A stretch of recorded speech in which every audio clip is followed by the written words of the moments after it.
ya nzela babengi chemin de la passion ezali kosalema chaque mercredi. Bandeko ya bonne volonté oyo bazwami na mikili ya poto bango basanganaki mpona kozwa likanisi malamu ya kotinda machine oyo babengi tronçonneuse mpona kokoba toujours kosala misala malamu.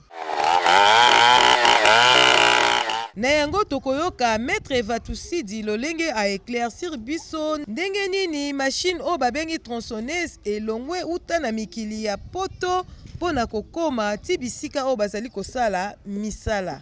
Besingombe nyonso ya Europe bango basangani batindi bambongo wana basombi na yango tronçonneuse. Ebandaki na mboka babengi Kimana kino kosukisa na mboka babengi Kikenge. Nzela oyo ezali kosalema na autorisation ya chef de l'État son excellence Félix Antoine Tshisekedi Tshilombo ekozala na ba bande 6, 4 pe mibale selon ba déviation ya ba cimetière ba site historique. Ndena yango maître Jean-Paul Vatusidi Vanza apesi biso explication lolenge kani ye azwaki responsabilité ya kocoordonner misala ya nzela oyo babengi chemin de la passion. Tobandaki misala na Nkamba na parti ya Besingombe tosali 36 km.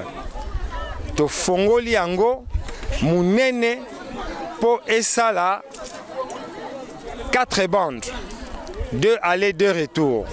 Mais tokokende pe na 6 bandes parce que ba place mususu ezali tellement étendu munene tokokende na 6 bandes.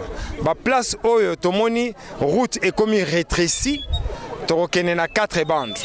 Nzela oyo babengi chemin de la passion papa Simon Kimbangu ezali kokambama na ingénieur babengi Ernest Diamatondo pe na coordonnateur o babengi na kombo ya maître Jean-Paul Vatusidi Vanta.